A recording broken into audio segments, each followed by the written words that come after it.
مسلمان کہاں بھٹک گیا، کہاں چلا گیا، کس قبرستان میں دفن ہو گیا؟ لفظ مسلمان ہی اثر نہیں رکھتا کہ مسلمان کا مطلب کیا تھا؟ سامتی والا مسلمان کے لیے نمونہ رول ماڈل کیا تھا؟ نبی کریم صلی اللہ علیہ وسلم۔ نبی کریم صلی اللہ علیہ وسلم کے اخلاق کیا تھے کہ حضرت انس فرماتے ہیں ایک بدو آتا ہے اور نبی کریم صلی اللہ علیہ وسلم کے ساتھ گستاخی کرتا ہے۔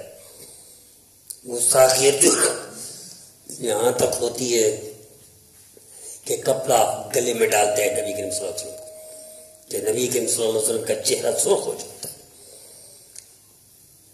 اور وہ کھینچتا ہے، چھالے تک لے جاتا ہے، کہتا ہے یہ اونٹ ہے، اس کو بھر دو، یہ مال نہ تیرا ہے نہ تیرے باپ کا ہے۔ بدو کہتے ہیں۔ نبی کریم صلی اللہ علیہ وسلم مسکراتے ہیں، ارشاد فرماتے ہیں بدو سے کیا تمہیں کوئی خوف نہیں ہے کہ تو اتنا زیادتی کر رہا ہے؟ تو اس نے کہا نہیں، مجھے کوئی خوف نہیں ہے۔ کیوں خوف نہیں ہے؟ کہ میں اچھی طرح جانتا ہوں کہ آپ نبی ہیں اور آپ نبیوں کے نبی ہیں، آپ کبھی بھی برائی کا بدلہ برائی سے نہیں دیتے، اس بات سے میں اچھی طرح واقف ہوں، اس لیے میں یہ کر رہا ہوں۔ میرا عزیزو، کیا مسلمان سے بھی کوئی توقع رکھتا ہے دشمن کہ مسلمان رول ماڈل کیا ہے؟ کیا فرعون ہے رول ماڈل مسلمان کا؟ کیا ابو جہل ہے رول ماڈل؟ کیا شیطان ہے؟ کیا مودی ہے؟ کیا بش ہے؟ رول ماڈل نمونہ مسلمان کے لیے محمد مصطفیٰ صلی اللہ تعالی وسلم۔ حضور کا تو یہ اخلاق ہے۔ مسلمان کہاں بھٹک گیا؟ کس شاہراہ کا مسافر بن گیا؟ کس ٹرین پر بیٹھ گیا؟ کیوں غلط ٹرین پر بیٹھ گیا؟ یہ اس کو کس نے سبق پڑھا دیا؟ یہ کہاں جا رہا ہے؟ کہاں بھٹک گیا؟ کیوں راستہ بھول گیا اپنا؟ بھول گئے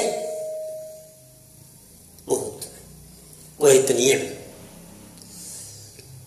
کہ وادی میں پہاڑ سے اترتے ہیں 80 کافر، کس نیت سے؟ نبی کریم صلی اللہ علیہ وسلم کو ختم کرنے کی نیت سے، نعوذ باللہ من ذالک۔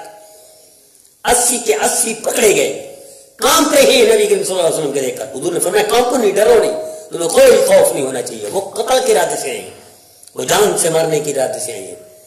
اور نبی کریم صلی اللہ علیہ وسلم نے ان جانی دشمنوں کو جو قتل کی نیت سے جماعت بنا کر آئے، 80 لوگ گئے حدیبیہ میں، کوہ تنعیم، حدیبیہ کوہ تنعیم کہ یہ لوگ تھے اسی وادی سے 80 بندے قتل کے لیے سے اپنے ساتھ اسلحہ، اس دور کا اسلحہ، نیزے ساتھ سے، اور جب پکڑے گئے تو اعتراف بھی کیا کہ ہاں اس نے نبی کریم صلی اللہ علیہ وسلم تو اس کو معاف کر دیتے ہیں، جو خالصتاً اسی نیت سے آئے ان کو بھی معاف کر دیا۔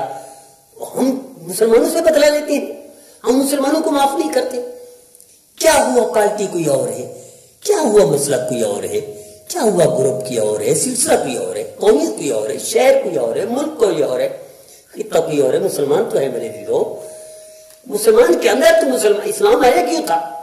مسلمان کے اندر مسلمانت ڈالنے کے لیے، مسلمان کے اندر انسانیت ڈالنے کے لیے، مسلمان کے اندر احساس ڈالنے کے لیے۔ نام ہی مسلمان اس لیے ہے کہ سلامتی والا ہے، کہ آج مسلمان سلامتی والا ہے۔ رکھیں گریبان پر اپنے ہاتھ اور اپنے آپ گریبان سے پوچھیں کہ کیا مسلمان میں ہوں؟ اس معیار پر پورا اترتا ہوں جس کا معنی لفظ مسلمان، جس کا معنی سلامتی والا؟ نہیں میرے عزیزو، ہم بھٹک گئے، ہم غلط ہو گئے، ہم کسی اور کے علم سے متاثر ہو کر، کسی اور کی گندی صفات اپنا کر اور اپنے آپ کو مسلمان کہہ بیٹھے۔ ہم غلطی کے شاہراہ پر چل پڑے۔ میرے عزیزو، آئیے توبہ کریں، آئیے میرے اور آپ کے رول ماڈل نبی کریم صلی اللہ علیہ وسلم ہے۔